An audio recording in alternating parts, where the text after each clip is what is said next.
আমার শরীরের অবস্থা এত খারাপ হয়েছে, মানে আমি এরকম মনে হচ্ছে যে আমি এক্ষুনি ফেন্ট হয়ে যাব।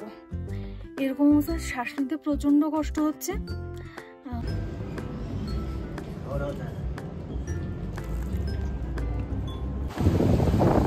गलती से भी ये पानी में हाथ मत। अच्छा रहा है? हाँ?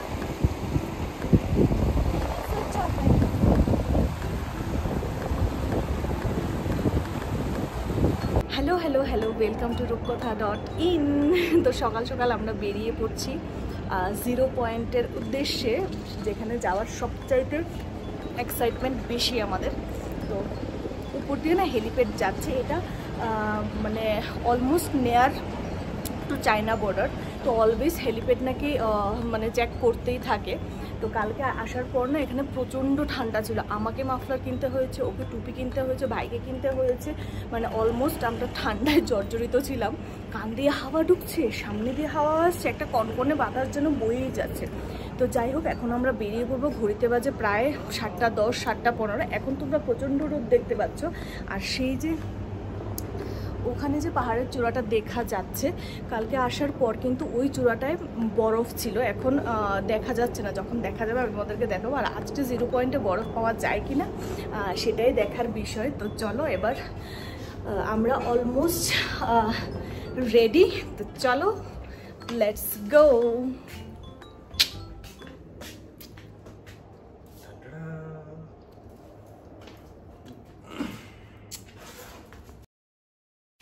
কে কে দেখে এই গাছটা চিনতে পারছো বলো তো?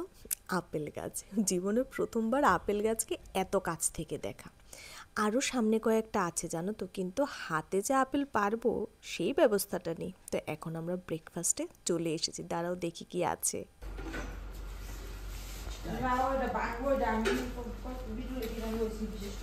এমনি ভালো লাগে না, অবশ্যই এমনি ভালো লাগে। এমনি ভালো লাগে, এমনি ভালো লাগে, এমনি ভালো লাগে।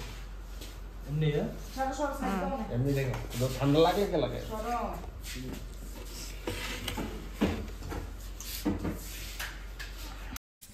ব্রেকফাস্টে আছে লুচি, সবজি, সাথে চাটা হলে মন্দ হতো না, তবে সেটা নেই, ওই জন্য আর মন খারাপ করছি না। আসলে এইখানে এত ঠান্ডা, হয়তো ঘরের মধ্যে আছি ওই জন্য একটু কম লাগছে, কিন্তু বাইরে যতটুকু রোদ দেখতে পাচ্ছ ঠিক ততটুকুই কিন্তু ঠান্ডার পরিমাণ। ঠান্ডায় যেন মেঘ যেন সারা দিকটাকে, চারিদিকটাকে ঘিরে রেখেছে। তো ব্রেকফাস্ট খেয়ে আমরা সকলে বেরিয়ে পড়ব। অনেকেই বলে আজকে যেই জায়গাতে যাচ্ছি সেই জায়গাতে গেলে নাকি শরীর খুব খারাপ করে অনেকেরই। আমি জানি না, কারণ আমার ইমিউনিটি পাওয়ার একটু কম, সেই জন্য নিজেকে নিয়ে একটু ভয়। আই থিঙ্ক এরকম কিছু হবে না। তো এই যে হোটেলটা দেখছো সেটাতে কিন্তু আমরা স্টে করছি। আসলে এখানে এগুলোকে হোটেল বললে ভুল হয়, সবাই এগুলোকে হোমস্টেই বলে। এগুলো হোমস্টেই। আর আমাদের এখানের আমরা যেভাবে এসেছি, তোমরা যদি তার কোনো বায়োডাটা বা লিঙ্ক চাও আমাকে নিচে কমেন্ট সেকশনে বলে দিও, আমি সব ডিটেলস তোমাদেরকে দিয়ে দেবো। আর কি আজকের আমার ড্রেসটা কেমন হয়েছে, লং কোটটা, সেটা কিন্তু বলতে একদম ভুলবে না। এটা আমি অনলাইনে নিয়েছি। তো চলো, এবার আমরা গুটি গুটি পায়ে গাড়ি নিয়ে বেরিয়ে পড়েছি। রাস্তাটা আপাতত দেখতে কিন্তু ভীষণ সুন্দর লাগছে। এটা হলো তাদের একটা মন্দির। ওই যে দেখা যাচ্ছে দূরে পাহাড়গুলো, সেই পাহাড়গুলো অতিক্রম করে আরও অনেকটা দূরে আমাদের এগিয়ে যেতে হবে।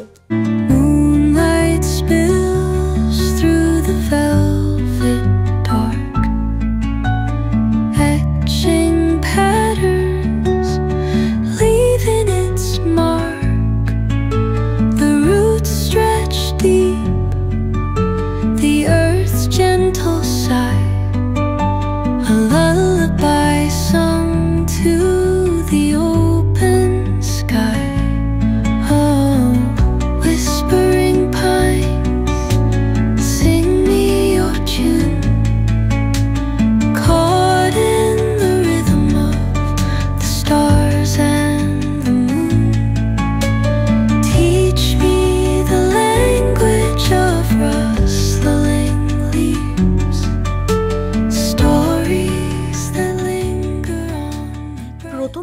ভাবছিলাম আমরা কি এখানে শুধু একাই আছি, নাকি আমরা খুব আগে বেরিয়েছি, নাকি খুব লেট। ওই দেখো উপর দিয়ে একটা হেলিকপ্টার যাচ্ছে। হ্যাঁ, এখানে একটু বাদে বাদে তোমরা দেখতেই পাবে। এই জায়গার জন্য এটা খুবই নর্মাল একটা ব্যাপার। রাস্তাঘাটের অবস্থাটা একবার দেখো। আর এই জলগুলো দেখতে এত পরিষ্কার, জলের মধ্যে যেন নিজের চেহারাটা তুমি ভালোভাবে দেখতে পারবে। কে কে আগে এই জায়গাতে এসেছো কমেন্ট সেকশনে লিখতে কিন্তু ভুলবে না। চারিদিকটা যেন পাহাড় পাহাড় পাহাড়ের ছোট ছোট স্টোন সব কিছু দিক দিয়ে ঘেরা। এই প্রকৃতিটাকে আমি শব্দে বর্ণনা হয়তোবা কোনোদিনও করতে পারবো না। আর এই জায়গাতে আবার আসতে চাই কি না সেটা না হয় আমি বাড়ি গিয়ে তারপরে বলবো। আর চলো এখন আমরা গন্তব্যস্থলের দিকে কিন্তু আস্তে আস্তে বেরিয়ে পড়ছি। এই যে সামনে গাড়িগুলো দেখছো, এগুলো কিন্তু ওই যে আগেই বলেছিলাম এখানে সবটা জায়গায় আর্মি দিয়ে ঘেরা, তাদের গাড়ি কিন্তু তোমরা দেখতে পাচ্ছ। আর ওই পাহাড়গুলো দেখছো সাদা টুপি পরে নিস্তব্ধ হয়ে বসে আছে। আমরা আস্তে আস্তে ওই দিকে এগোচ্ছি। তো চলো, আর একটা জিনিস এখানে খুব ভালো জানো তো, তুমি কোনো জায়গায় কোনো প্লাস্টিক, কোনো আবর্জনা তুমি কিচ্ছু দেখতে পারবে না, শুধু প্রকৃতি আর সুন্দর পরিষ্কার পরিচ্ছন্ন প্রকৃতি। হ্যাঁ, ওই পাহাড়গুলো ঠিক ঠিক সেটার কথাই বলছি। এই পাহাড়গুলোর সামনেই কিন্তু আমরা যাচ্ছি। চলো, আর হয়তো বেশি দেরি নেই, তারপর গিয়ে আবার দেখাচ্ছি। আমাদের মতো হয়তো আরও টুরিস্ট সেখানে আগেই পৌঁছে গেছে।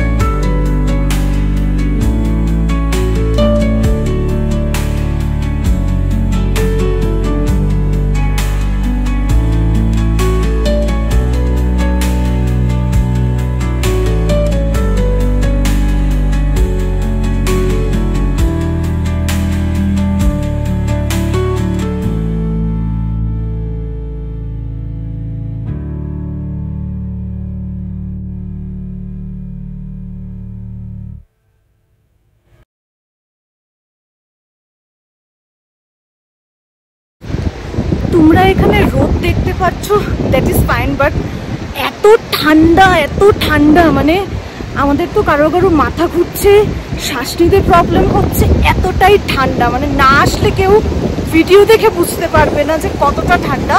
আর কনকনে একটা বাতাস বয়েই চলছে। বাপরে বাপ, আই থট যে আমার এটা লাগবে না, এখন দেখছি না, দিস ইজ ভেরি ইম্পর্টেন্ট। দেখো আমার মানে এই জায়গাটাকেই 0 পয়েন্ট বলে। এই জায়গাটা পুরোটাই 0 পয়েন্ট। যারা নভেম্বর ডিসেম্বরের দিকে আসে ওনারা হয়তো এই জায়গাতে বরফ পান, কিন্তু আমরা এই সময় পাইনি। বরফ না পেয়ে অবস্থা খারাপ হয়ে যাচ্ছে, শ্বাস নিতে প্রবলেম হচ্ছে, মাথা ঘুরছে, এরকম একটা কন্ডিশন। আর এই যে জলটা যাচ্ছে মনে হচ্ছে যে পুরোটাই বরফ গলে আসছে, কারণ জলটার কালারটাই না পুরোটাই নীল। একবার জলটা ধরে দেখি যে কতটা, ও ইতনি ঠান্ডে, বাপরে বাপ। আমার মনে হচ্ছে আমি যেন ডিপ ফ্রিজ থেকে হাতটা বার করছি, এরকম ফিল হচ্ছে আমার।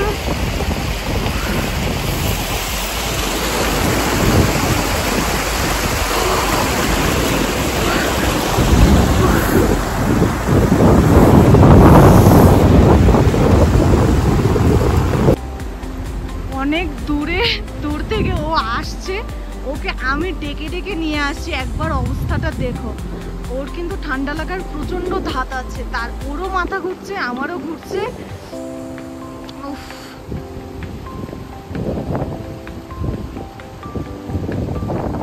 गलती से भी ये पानी में हाथ मत डालना, गलती से भी नहीं।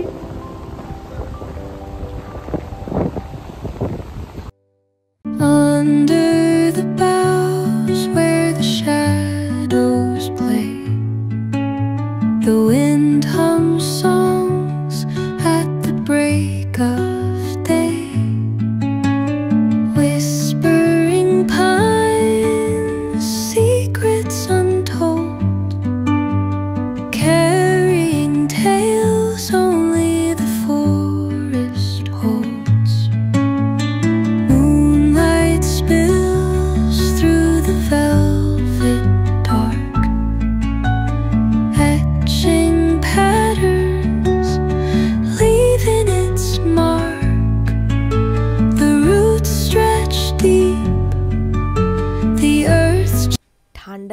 শরীরটা আস্তে আস্তে খুব খারাপ করছে, সেই জন্য এখানে ম্যাগিটা খেয়ে নিচ্ছি। আর এখানে পার প্লেট ম্যাগি কত করে জানো? 100 টাকা কি 80 টাকা, ঠিক এক্স্যাক্ট মনে নেই, তবে মোর দেন 80 হবে, 80-র কম হবে না। এখানে একমাত্র খাওয়া ম্যাগি। আর বাই দি ওয়ে এখানে কিন্তু ওয়াশরুমের ব্যাপারটা একটু নড়বড়ে আছে, একটু ম্যানেজ করাটা কষ্ট হয়ে যায়, তো তোমরা কিন্তু সেইভাবেই তৈরি হয়ে এসো। আর কার কার এই জায়গা সম্বন্ধে আরও কী কী ডিটেলস চাই আমাকে কিন্তু নিচের কমেন্ট সেকশনে জানাতে একদম ভুলবে না। আমার মনে হচ্ছে যেন আমি 1-2 প্লেট ম্যাগি আমি এখানে বসেই আমি খেয়ে নিতে পারবো। আর সাথে কফিটা কিন্তু খুবই ভালো। আর এইখানের লোকজন এত ভালো, এত ভালো, তুমি যা জানতে চাইবে খুব ভালোভাবে তারা বলবে। আমার শরীরের অবস্থা এত খারাপ হয়েছে, মানে আমি একে তো কথা বলতে পারছি না, মানে এতক্ষণ পুরো গাড়ির মধ্যে আমি শুয়েছিলাম, ওরা সকলে বাইরে আছে, মানে আমি বাইরে বের হচ্ছি আর মানে এরকম মনে হচ্ছে যে আমি এক্ষুনি ফেন্ট হয়ে যাব, এরকম অবস্থা। শ্বাস নিতে প্রচণ্ড কষ্ট হচ্ছে,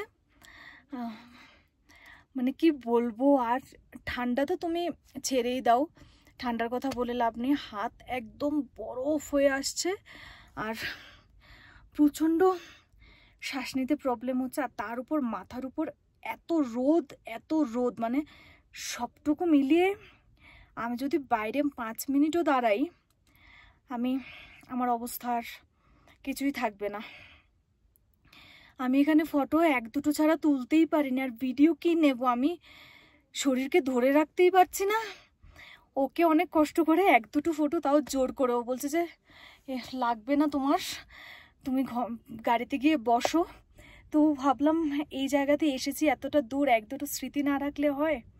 ওকে আমি 1-2 ফটো তুলে দিয়েছি, এই যা, মানে ভাইও পেছনে আছে, ভাইকেও মানে ভাইয়ের সঙ্গেও একবার একটা ফটো নিতে পারিনি, এতটা শরীরে কষ্ট হচ্ছে। তো চলো ওরা সকলে আসলে তারপর এক্ষুনি বেরিয়ে পড়বো, মানে I can take this anymore. উফ, শরীরটা এতটাই খারাপ করছে আমি আর ব্লগটা কন্টিনিউ করতে পারছি না। চলো দেখা হচ্ছে আমার নেক্সট ব্লগে, সেটা কিন্তু একটা অন্য নতুন জায়গায়। 0 পয়েন্ট তোমাদের কেমন লাগলো সেটা কিন্তু আমাকে জানাতে একদম ভুলবে না। চলো টাটা। ওই যে পাহাড়ের চূড়োয় বরফ ঘেরা আছে সেটা দেখতেই কিন্তু এখানে সবাই আসে, আর কিছুদিন পরে আসলে বরফ নিয়ে খেলাও করা যাবে। টাটা।